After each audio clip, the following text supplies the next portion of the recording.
El Departamento de Relaciones Públicas, Prensa y Protocolo de la Asamblea Legislativa presenta Asamblea Legislativa Noticias. Porque hay cosas buenas que decir.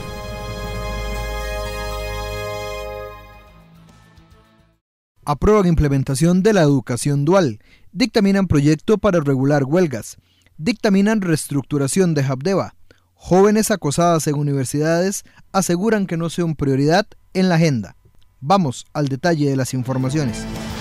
La Comisión Especial dictaminó de forma positiva la regulación de las huelgas en el país. La intención es no lesionar el derecho que tienen los trabajadores de ir a paro, pero sí evitar que los ciudadanos se vean perjudicados. Los servicios esenciales en donde estarán prohibidas las huelgas son los relacionados con la vida, la salud y la seguridad de las personas. Servicios de salud en todos los niveles de atención, a saber como hospitalización, atención domiciliar, consulta externa, exámenes médicos, pruebas de laboratorio, farmacia, lavandería, cirugía y emergencias, entre otros. Todos los servicios de policía pública, controladores aéreos, migratorios, transporte ferroviario, servicio marítimo de carga y descarga de muelles, medicamentos, equipo médico, fuente de energía y servicios de transporte, asimismo como todo el trabajo desarrollado por bomberos, búsqueda de personas de rescate de víctimas, atención de desastres o emergencias, así como el servicio de agua potable, alcantarillado sanitario, aguas residuales, energía eléctrica, averías, telecomunicaciones, importación, transporte, distribución y suministro de combustible, comedores escolares, cuidado de niños, adolescentes y adultos mayores y personas con discapacidad, asimismo como todo el servicio de autopsia y entrega de cuerpos y servicios judiciales en materia laboral. También se definieron los servicios de importancia trascendental, en donde se permitirá la huelga, pero bajo condiciones de prestación de servicios mínimos, los cuales deben ser acordados por las partes, el cual deberá resolver en un plazo de 3 días con audiencia a las partes contrarias. El plazo máximo de una huelga en servicios de importancia trascendental es de 10 días naturales y luego los trabajadores deberán volver a sus labores. Se trata también de la recolección de desechos, labores y carga y descarga de muelles y atracaderos, impedimentos de salida del país, elecciones nacionales, plebiscitos, servicios bancarios, administración de justicia, aduanas y atención a pasajeros en puertos, aeropuertos y fronteras. El servicio educativo será de orden estratégico y se establece en esta nueva ley que durante la huelga se deberá mantener el personal necesario para la prestación de servicios de agua y seguridad, con el fin de que cada centro educativo permanezca abierto y los que deseen no ir a huelga puedan permanecer en la institución.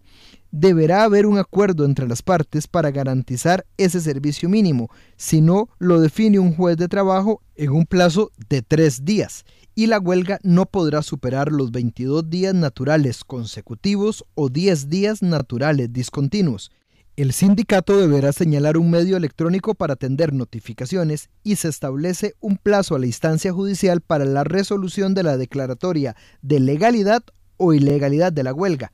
Los temas de huelga contra políticas públicas y rebajos de salario quedaron pendientes para discusión vía mociones 137 si fuera necesario. Además, no se considerará pacífica la huelga que conlleve bloqueos en vías o que impidan el acceso a instalaciones o servicios públicos. El sabotaje sobre bienes públicos o las conductas que lleven un ilícito penal o que imposibiliten el derecho a laborar de los trabajadores que no se encuentren en huelga. El diputado José María Villalta Flores Estrada calificó esta propuesta como un castigo al gremio sindical donde no se garantiza el derecho a huelga. Ese conflicto que sigue latente en nuestro país llevó a la presentación de este proyecto de ley al calor del momento, producto del enojo que algunos diputados sentían y sienten contra las organizaciones que se manifestaban contra el plan fiscal y producto, hay que decirlo, de un gran odio y prejuicios antisindicales que persisten en amplios sectores de nuestra sociedad y en un sector muy importante de la clase política tradicional de nuestro país. Por su parte, el presidente legislativo y proponente de la iniciativa, Carlos Ricardo Benavides, celebró el avance de la propuesta en defensa de toda la población. Yo estoy aquí porque estoy pensando en la gente. A mí me interesan, realmente me interesan los ciudadanos y ciudadanas de este país. No me interesa defender ni a grupos sindicales ni a intereses económicos de los más poderosos.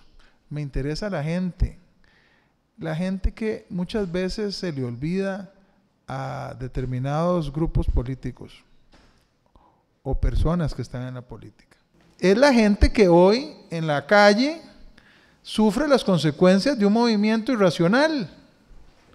Sufre porque hay algunos a los que se les ha ocurrido que la huelga y el bloqueo y el caos y la violencia contra el transeúnte son lo mismo.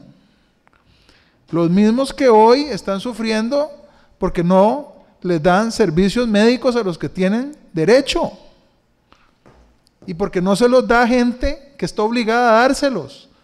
Por su parte, la jefa de fracción de Acción Ciudadana, Nilsen Pérez, reconoció el diálogo y la negociación con que se tramitó el proyecto de ley. Es producto también de un diálogo profundo, un profundo esfuerzo de diálogo, como los que se requieren en este país, porque la polarización es la vía más fácil, es la vía más ligera. Y aquí ha habido un proceso que lleva más de un mes, un proceso muy intenso con la participación de don Carlos Ricardo, doña Yolene y don Eric y de don Víctor Morales, pero también con la asistencia técnica y logística de la OIT. Y quiero rescatarlo porque en ese proceso además han participado organizaciones sindicales como UNDECA, el SEC, ANDE, APSE, Rerum Novarum, CMTC, y esto no es poca cosa. En tiempos donde la polarización y la crispación contribuyen con el populismo, con la vía fácil, digo yo, el esfuerzo político por el diálogo es el esfuerzo político al que tenemos que apostar. Los legisladores trabajaron este proyecto en coordinación con los sindicatos, la Organización Internacional del Trabajo y el Ministerio de Trabajo. El plenario legislativo aprobó la implementación de la educación dual en el sistema educativo costarricense con el propósito de que el estudiante pueda complementar el aprendizaje con la práctica en alguna empresa afín a su formación técnica. El programa admite a estudiantes del sistema público y privado mayores de 15 años. Inicialmente hemos definido que sea para personas mayores de 15 años, que sea un modelo voluntario para los centros educativos también, para las empresas y en especial para los estudiantes. Avanzamos con un proyecto de ley que efectivamente vendría a ordenar la oferta educativa con la demanda del mercado laboral, porque será el sector empresarial quien dicte cuáles son las carreras que está necesitando el mercado para poder llenar con el talento humano. Existen alternativas para establecer un modelo moderno que no implique la desprotección laboral y de seguridad social, pero al final el texto que se somete a discusión de este plenario, aunque ha tenido algunas mejoras y ha sido discutido sin duda alguna con el mayor empeño y con buena fe, no lo dudo, es un texto que nos queda debiendo en la parte de la garantía de los derechos laborales y de la seguridad social de las personas trabajadoras.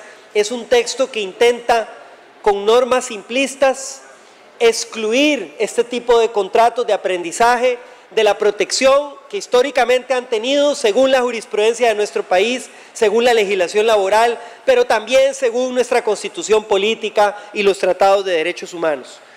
En cuanto a las empresas, la ley las exime de la responsabilidad patronal, sin embargo, deberán aportar 120,000 colones mensuales por cada estudiante que admitan bajo la modalidad de educación dual. Bueno, la fortaleza del proyecto que estamos aprobando es que justamente logramos superar esa vieja discusión que no dejaba avanzar este tema sobre el tipo de relación, de si era laboral o no era laboral. Sustituimos esa discusión por dos sistemas de convenio, un convenio del centro educativo con el estudiante y otro de la empresa con el centro educativo, para que exista diferentes medidas de protección del estudiante, como la posibilidad de un seguro de riesgos de trabajo, también el seguro y también que pueda recibir una beca, una remuneración que se financia con el Fondo de Educación Dual del INA, que a su vez se financia tanto con presupuesto del INA como del aporte de las empresas que deseen participar en el modelo de educación dual. Además, se crea un fondo especial de becas administrado por el INA y por el cual dicha institución deberá aportar el 1% de su presupuesto anual. La iniciativa busca capacitar a los jóvenes con el fin de agilizar y facilitar su ingreso al mercado laboral, asimismo proporcionar a las empresas de material capacitado y probado al momento de proceder a la contratación de personal. La Comisión de Gobierno le dio el visto bueno a la transformación de la Junta de Administración Portuaria y de Desarrollo Económico de la Vertiente Atlántica, JAPDEVA. Se decidió autorizar la reorganización administrativa, financiera y operativa para asegurar la sostenibilidad y no el cierre. Que queda clarísimo de que aquí lo que hubo fue un gran espíritu de responsabilidad por la institucionalidad de este país, en este caso JAPDEVA, por la provincia de Limón y por todo el territorio nacional. Para tal objetivo, la institución queda facultada a escoger la estructura y mantener los trabajadores que requiera para el equilibrio financiero. Se permitirán los traslados horizontales de funcionarios interinos o en propiedad a instituciones de la administración central o descentralizada. Nadie ha sido una sorpresa el tema de que el presupuesto de la institución tenía un creciente componente en la materia de salarios y de beneficios a los trabajadores, lo cual con la salida de la carga hacia APM Terminal debilitó sustancialmente la institución. Además, quienes opten por el cese de sus funciones se les pagará, además de las prestaciones y el auxilio de cesantía, hasta 12 años, un incentivo adicional de 8 mensualidades del salario promedio de los últimos 6 meses, para aquellos con un salario inferior al 1.000.000 de colones, y quienes ganen un monto superior al 1.000.000, el incentivo será de 4 mensualidades. Que es un texto bastante moderado y también es equilibrado y va en la línea de poder también autorizar y ampliar la facultad de JAPDEVA para que pueda desarrollar cualquier modelo de negocio relacionado con la actividad portuaria. También se crea un régimen de prejubilación con cargo al presupuesto nacional para quienes tengan 55 años de edad o más, los que cuenten con un mínimo de 25 años cotizados para el régimen de invalidez, vejez y muerte de la Caja u otro régimen. El monto asignable será el 63% del salario promedio calculado con los 12 mejores salarios mensuales de los últimos 5 años laborados. Esto no vuelva a suceder en otras instituciones del Estado y creo que esto es un mensaje para que podamos reflexionar que una institución tan importante como ha sido JAPDEVA durante muchísimos años, un tiempo fue la caja chica del Estado, y que en este momento se encuentra en esta condición, y gracias porque sí sé que se puede rescatar, se puede reestructurar y se puede sacar muchísimo más y dar muchísimo más JAPDEVA para este país. Asimismo, se crea un comité consultivo de desarrollo local integrado por los municipios de los cantones de la provincia de Limón, cuya función será elaborar proyectos de interés. La Comisión de la Mujer recibió en audiencia a jóvenes de las universidades estatales quienes han vivido en carne propia algún tipo de acoso sexual. Los datos expuestos por las denunciantes señalan que el porcentaje de violencia de género en las universidades pasó del 35.8% al 45%, por lo que se unieron para formar el programa Me Pasó en AUNA, en AUCR o en el TEC, y de ahí la declaratoria de estado de emergencia competitorias de cada universidad, en la cual nosotras como colectiva nos hemos dado cuenta que llevar un proceso de denuncia es doblemente violento y lo han obviado las autoridades universitarias. De parte de las universidades y con la persona rectora Alberto Salom, la respuesta hacia nosotras ha sido un poco violenta hacia lo que nosotras hacemos como colectiva autónoma universitaria, deslegitimando nuestras acciones y haciendo posicionamientos fuertes como ustedes los han visto en la prensa nacional como La Nación. Por eso nosotras desde nuestro espacio autónomo reivindicamos las acciones que deben ser sustanciales para todas las instituciones de educación superior y que cada una de las personas que sean víctimas puedan llevar procesos reales fehacientes y que la universidad se encargue de no contratar personas que han sido denunciadas, como tenemos el actual caso de Juan Camacho, un actual funcionario del Servicio de Salud de la Universidad Nacional, donde todas estamos expuestas a que él nos atienda y como ya hemos visto. Aseguran a jóvenes que realizan campañas y marchas para concientizar y visibilizar las situaciones que viven las mujeres estudiantes, pero hace falta hacer más. Bueno, consideramos importante desde la Federación de Estudiantes el hecho de que requerimos realmente una reforma a la ley contra el hostigamiento sexual en el empleo y la docencia, debido a que es una limitante, ¿verdad?, para nosotras también a nivel interno de nuestras universidades, porque no podemos tener una norma, ¿verdad?, inferior que contraríe una norma superior. Y debemos trabajar, ¿verdad?, no únicamente en mejorar la estadía de nuestros estudiantes dentro de nuestras universidades, sino mejorar la mayor cantidad de ambientes que podamos y que tengamos la posibilidad de mejorar y hacerlos sanos y que no sean violentos para las personas que son parte de cada uno de los espacios laborales o de docencia. En el Instituto Tecnológico de Costa Rica, según dijo Daniela Cortés, existe una gran brecha de género y desventaja, porque se ha pensado que las ingenierías son solo para hombres, y eso se ve reflejado en estudiantes y profesores, por lo que piden un reglamento.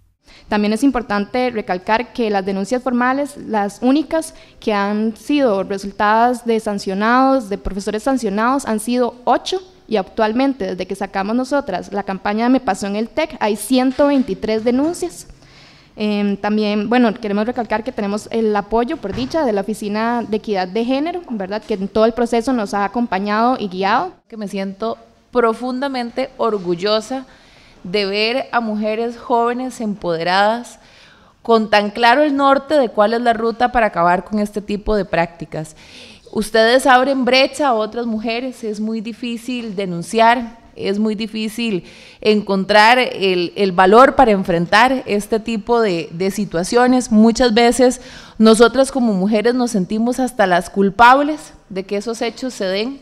Todavía hay hombres que nos dicen que debemos sentirnos agradecidas cuando nos piropean o cuando nos acosan o cuando nos hostigan, y eso de verdad no puede pasar, y se ocupa de mujeres valientes que den testimonio a otras mujeres de que se puede acudir a espacios para denunciar este tipo de prácticas para que se les ponga un alto. A las universidades se llega a estudiar y a prepararse, y deben ser lugares seguros para todas y todos. El profesor que no entienda eso, que se vaya. De acuerdo con los casos denunciados por las jóvenes, se da continuidad para que la situación se detenga. El plenario legislativo admitió para su estudio la reforma constitucional para reducir el tiempo entre la primera y la segunda ronda electoral, expediente 21.067. Según esa modificación, la segunda ronda se llevaría a cabo el domingo tras un mes después de que el Tribunal Supremo de Elecciones haya declarado oficialmente cuáles partidos ocuparon el primer y segundo lugar en la primera ronda. Además, los legisladores admitieron el expediente 21.382, que reforma la Constitución política y busca reconocer y garantizar el derecho humano de acceso al agua. A partir de ahora, ambas reformas deberán pasar un largo proceso. En primer lugar, se conformará una comisión especial que tendrá 20 días para dictaminar las iniciativas, y estas pasarán al plenario legislativo, donde deben recibir 2 debates durante una misma legislatura. Ir a la Sala Constitucional para ser avalados por ese órgano. Luego deben ser mencionadas por el presidente de la República en su discurso el 2 de mayo. En esa siguiente legislatura deberán pasar por 3 debates más y obtener la venia de al menos 38 diputados. La jerarca de Hacienda, Rocío Aguilar, solicitó a los legisladores de asuntos hacendarios avalar el préstamo por $500 millones firmados con la Corporación Andina de Fomento para readecuar la deuda y disminuir el comportamiento de las tasas de interés local. El préstamo fue negociado con un plazo de 18 años. Nada más para absoluta claridad, reiterar que esto no es un aumento de la deuda, ¿verdad?, a la hora de buscar esto, sino que es una transformación de la deuda, y si podemos ahondar un poco en ese particular, ministra, por favor. Y lo que venimos es a sustituir el ir a financiarnos en el mercado doméstico con tasas más altas por un financiamiento a tasas más bajas, que nos reduce, número uno, el riesgo de tasas, para ponerlo así, pero sobre todo el riesgo de refinanciamiento, porque no es lo mismo tomar un título que vence en un determinado momento, que puede ser de corto plazo, que hay que volver a financiar, a tener una estructura de pagos durante 15 años, que lo hace muchísimo más, digamos, favorable para efectos del presupuesto. Me parece que es importante el compromiso que debe asumir el gobierno en el cumplimiento absoluto de la regla fiscal.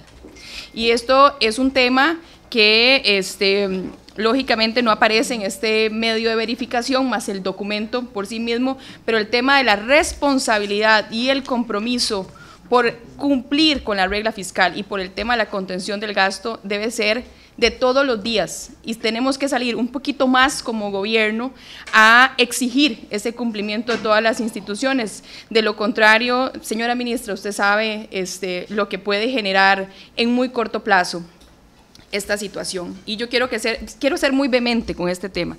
Por tratarse de un crédito para su aprobación, requerirá del aval de al menos 38 diputados. El Departamento de Relaciones Públicas, Prensa y Protocolo de la Asamblea Legislativa presentó Asamblea Legislativa Noticias. Porque hay cosas buenas que decir. Si tiene alguna consulta sobre el Congreso, puede visitar el portal legislativo www.asamblea.go.cr. Además, puede seguir las transmisiones del plenario en dicha web a las 2:45 de la tarde de lunes a jueves. En YouTube somos Parlamento CR, en Facebook somos asamblea.legislativa.costarrica y en Twitter nos encuentra en @asambleacr.